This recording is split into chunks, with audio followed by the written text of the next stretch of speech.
in the context of what we see coming up in the short term, and it's interesting that Rick says that they think in the bigger picture over longer terms, and we've decided at American Trust that looking beyond a 3-year strategic plan is kind of a fool's errand, because there is so much change occurring in our business, in our markets, in our clients' businesses, that we have to be a little bit more nimble to that. I think that the mission that GDC, Greater Dubuque has is fantastic, and we need somebody to look at the larger picture.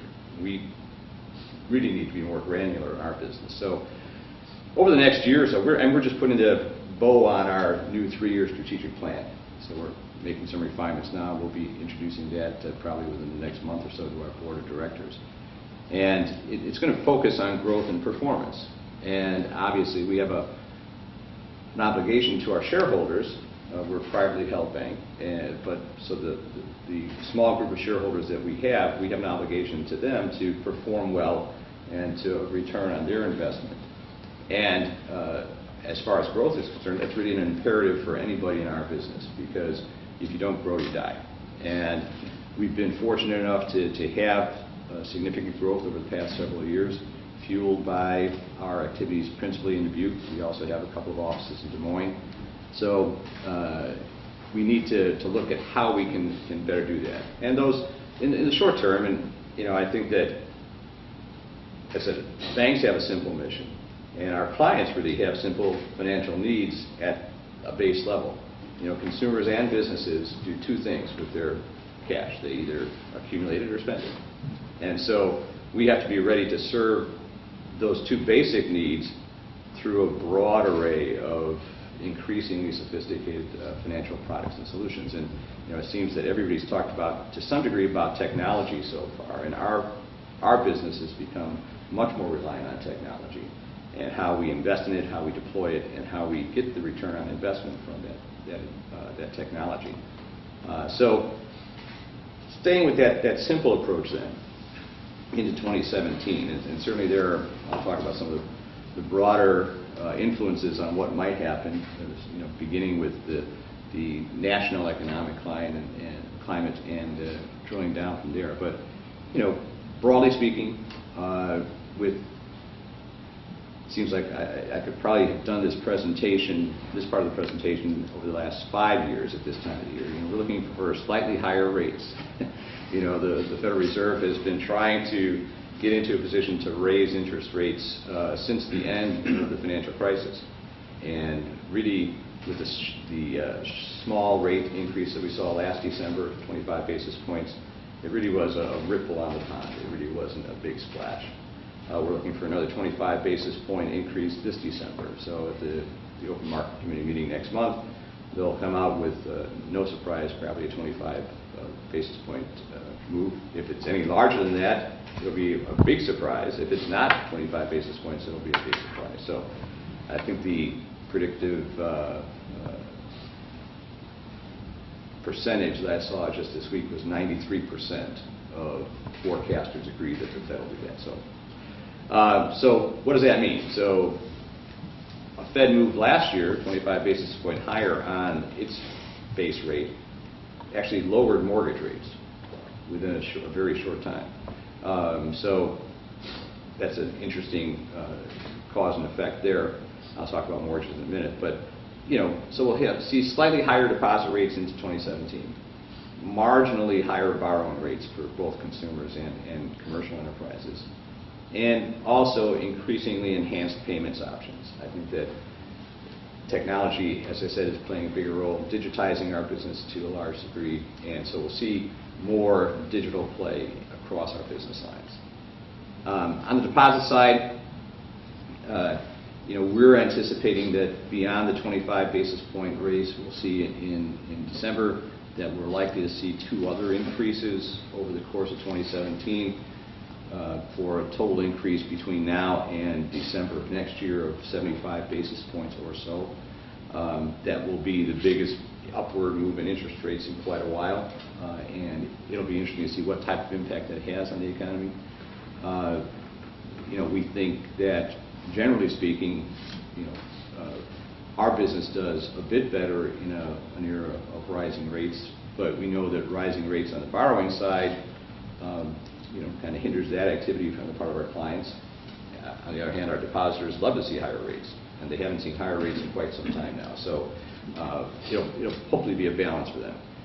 Deposit rates will slowly move up. I think that we will not see a point-for-point increase in deposit rates on the Fed move. So, as savers, you're likely to see some increase in the rates you're receiving, but not as much as the Fed might move rates. And so I think that when you look at where we'll be a year from now, it'll probably be too early in a new president's term to have any direct and huge impact on the economy then. It'll be interesting to see what type of activity occurs in the legislative session at the national level next year. But from a banking perspective, we'll see our business operating in a slightly higher interest rate environment. On the loan side, consumers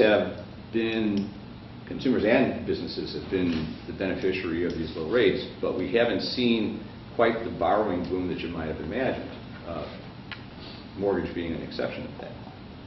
I saw a statistic yesterday that said that since 2009, deposits, U.S. banking deposits, have increased by $2.5 trillion more than loans at U.S. banks, outstanding loans. So that's a pretty large gap of people accumulating cash and not borrowing a lot, whether it's a business or a consumer. So, you'll see as a consumer borrower, there'll be an impact with the higher rates, since many home equity credit lines and some credit card products are tied to what's called the prime rate, which is a reflection of the Fed rates. So you'll see some increase in rates on those products.